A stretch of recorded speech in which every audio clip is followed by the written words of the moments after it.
मेरे आत्मीय मित्रों, नमस्कार।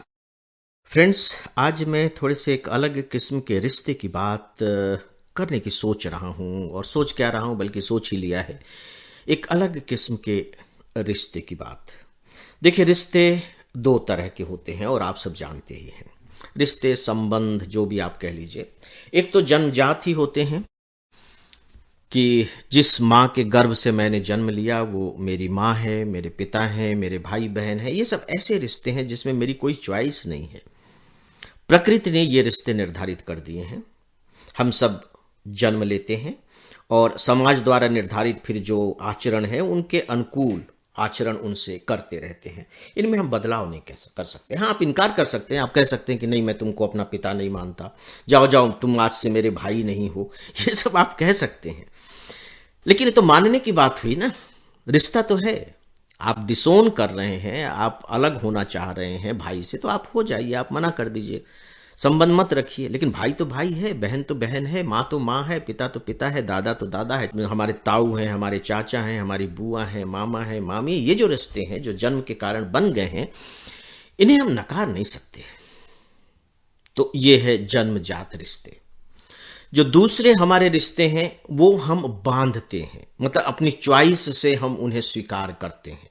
जैसे पति पत्नी के रिश्ते, ये जन्मजात नहीं है। अब ठीक है, कुछ में कहा जाता है कि साहब जो रिश्ते हैं वो स्वर्ग से बनते हैं, पृथ्वी पर तो केवल औपचारिक रूप से वो किए जाते हैं, उनका अनुबंध होता है, भगवान बना करके भेजता है। आप अगर उस सिद्धांत को मानते हैं तो मान सकते हैं, कोई बात नहीं। लेकिन खासकर अगर सामान्य रूप से हम देखें तो हम उन्हें स्वीकार करते हैं। जिससे आपकी शादी हो जाती है वो आपकी पत्नी बन जाती है, आपने स्वीकार किया। हर पत्नी के लिए आप पति हो जाते हैं। लेकिन इस एक रिश्ते से कई कई रिश्ते और फैल जाते हैं। पत्नी जैसे ही पति के घर में आती है तो पति के जितने भी रिश्तेदार हैं उसके अनुकूल उसके रिश्ते, पत्नी के रिश्ते उनसे जुड़ जाते हैं। पति के साथ भी ऐसे ही होता है कि जो पत्नी के माता पिता हैं उसके सास ससुर हो जाते हैं, और जो दूसरे रिश्ते हैं वो उसी के अनुकूल बनते चले जाते हैं। तो ये जो है, जो दूसरा रिश्ता है, ये सामाजिक रिश्ता है या स्वीकार्य रिश्ता है, जो भी कह लीजिए, अनुबंध के तहत रिश्ता है। हालांकि हमारे यहाँ अनुबंध शब्द का प्रयोग नहीं किया जाता, इंग्लिश में जरूर है in law, father in law, mother in law, sister in law, लेकिन हमारे यहाँ इन लॉ जैसे शब्द का प्रयोग नहीं है। यह दिखाता है कि भारतीय रिश्तों को कितना ज्यादा महत्व देते हैं, और ये बहुत बड़ी बात है। अब जो मैं तीसरे रिश्ते की बात करने जा रहा हूं, ये अनुभव की बात है। पता नहीं आप लोगों ने किया है या नहीं किया है। ये बड़ा विचित्र किस्म का रिश्ता है, बड़ा अनजाना सा रिश्ता है, अनकहा सा रिश्ता है। ये केवल अनुभव होता है, अनुभव, सिर्फ अनुभव। और अनुभव भी इतने गहरे स्तर पर होता है कि उसके सामने बाकी जो दो तरह के रिश्ते जिनकी मैंने अभी चर्चा की वो छोटे जान पड़ने लगते हैं, वो फीके होते हैं। और अनफॉर्चुनेट पार्ट ये है कि इस रिश्ते को आप कोई नाम नहीं दे सकते, सरमनाइज भी नहीं कर सकते, यानी कि उसका कोई अनुष्ठान नहीं है, कुछ भी नहीं है। ये अनजाना है, अनकहा है, मौन है, अनदेखा भी हो सकता है, आपने देखा भी नहीं है, लेकिन रिश्ता है। एक बड़ा विचित्र किस्म का रिश्ता।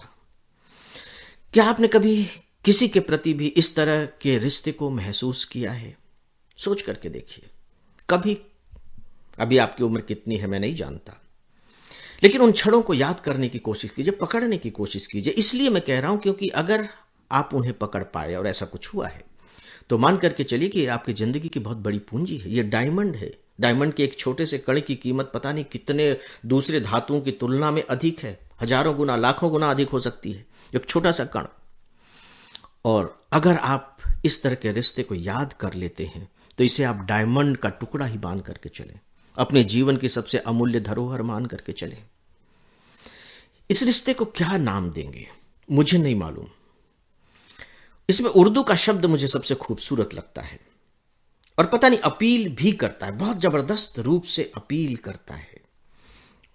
नाम अगर देना चाहें तो हम कह सकते हैं यह रूहानी रिश्ता है, रूहानी रिश्ता। हिंदी में आप कह लीजिए कि यह आत्मा का आत्मा से संबंध है। पता नहीं, अलग अलग तरीके से लोग व्याख्या करते हैं कि पूर्व जन्म में कुछ रहा होगा या नहीं रहा होगा, भगवान जाने। लेकिन एक चीज तो है कि रिश्ता तो है। अब वो पूर्व जन्म के कारण रहा हो, विज्ञान की भाषा में आप क्वांटम फिजिक्स के तहत कह लीजिए कि कुछ रहा हो, या कुछ श्रद्धा की भावना या प्रेम की भावना कुछ ऐसी उमड़ गई है कि उससे ये रिश्ता कायम हो गया है, कि कुछ मेरे अंदर से कुछ वेव्स निकली और ये वेव्स अपने लिए ढूंढने लगी कि कौन इसको रिसीव करता है, और किसी ने उस वेव्स को रिसीव कर लिया, जैसे आपके टेलीविजन और रेडियो सब रिसीव ही करते हैं ना। किसी ने उसको रिसीव कर लिया और जिसने उसको रिसीव कर लिया उसके साथ मेरा रिश्ता जुड़ गया।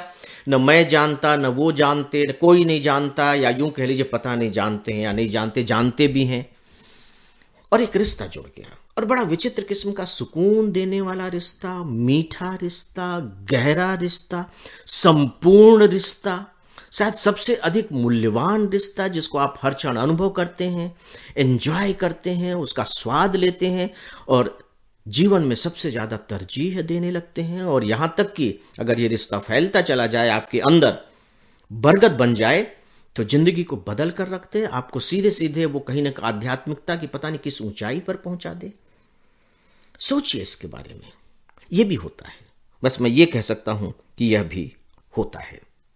तो दोस्तों, आज बस इतना ही। नमस्कार।